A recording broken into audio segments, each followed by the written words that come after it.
It's early morning at the Ontario Food Terminal. There's hundreds of farmers and sellers here with fresh fruits and vegetables, and thousands of grocery store owners, restaurant owners, and others are looking for the best of it. It's a hub of activity that moves 2 billion pounds of fresh fruits and vegetables every year. But will building more places like this across Canada bring lower prices? Ottawa is banking on it. This terminal and others like it will play increasingly important roles in building a stronger and more resilient food system and a stronger, more resilient Canada. Canada is making a bold move to protect something every family depends on. A new plan aims to grow more food at home, strengthen local farms, reduce reliance on other countries, and make the food supply more secure.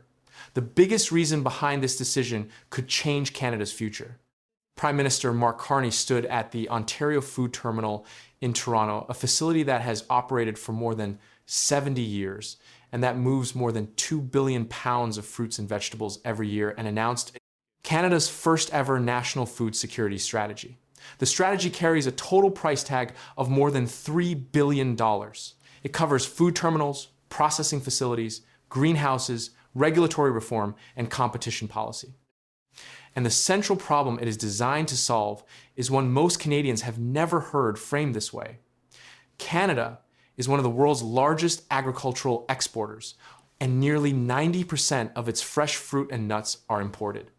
The Ontario Food Terminal is described by Carney as Canada's largest food terminal and the 4th largest in North America. He called it the Stock Exchange, a wholesale marketplace connecting 5,000 buyers and sellers to farms and retailers across Ontario.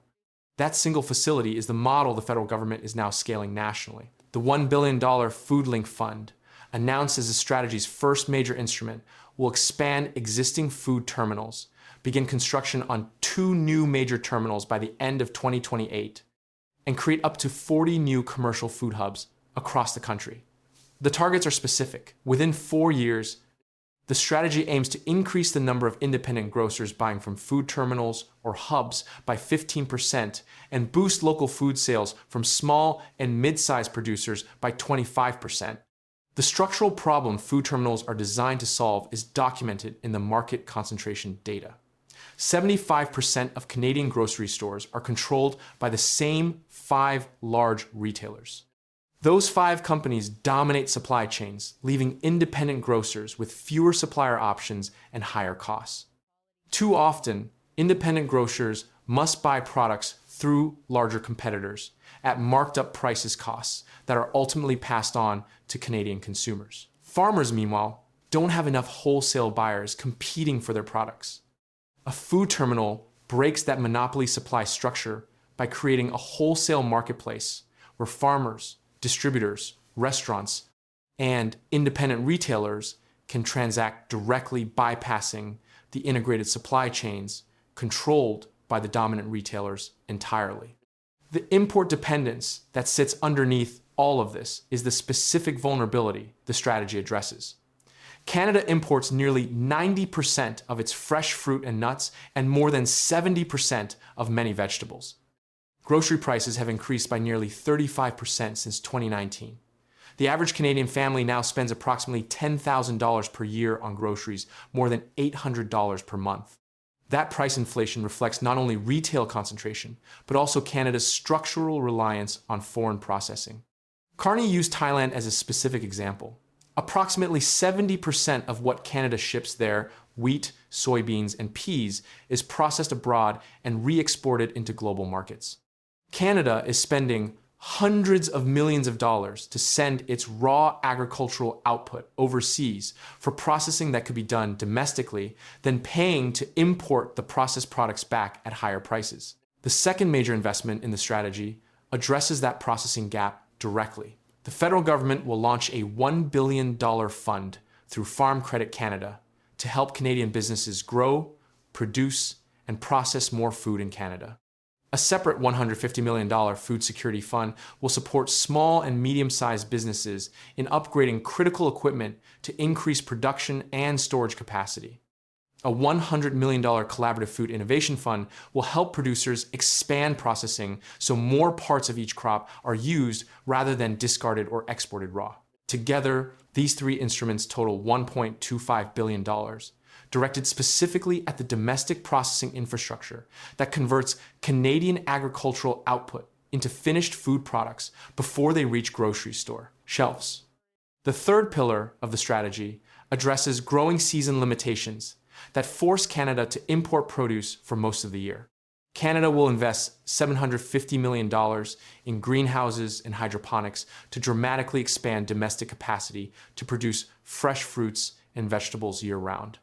This includes a $100 million investment specifically targeting northern and rural communities supporting small-scale indoor farming that reduces dependence on costly shipments from thousands of kilometers away. The greenhouse and hydroponics investment responds to a specific structural constraint. Canada's outdoor growing season is too short to supply year-round fresh produce demand, making imports the default for most of the calendar year, regardless of what domestic outdoor agriculture can produce during its peak months. The regulatory reform dimension of the strategy, the fourth pillar, addresses a bottleneck that has been slowing the entire food production system regardless of investment levels. Farmers and producers currently wait years for approvals of pesticides, fertilizers, and seeds. The strategy commits to clearing the Canadian Food Inspection Agency and pesticide approval backlogs by the end of 2026. Decisions on seeds, feed, fertilizers, and veterinary products will be made faster and more predictably. Carney's framing was direct. To build the food system Canadians deserve, we need to get out of our own way. The regulatory reform is cost-free in capital terms, but potentially high impact in agricultural productivity. Every year of approval delay costs Canadian producers access to tools that competitors in other jurisdictions are already using. The competition enforcement dimension runs alongside the regulatory reform. The Competition Bureau and Competition Tribunal are receiving additional resources to identify, prevent, and combat unfair business practices in the food sector.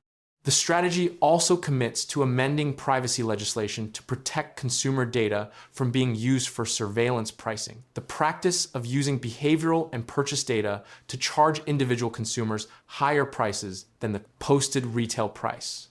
Banning surveillance pricing removes a mechanism through which dominant retailers have been extracting additional margin from consumers who lack the market information to recognize they are being charged above market rates.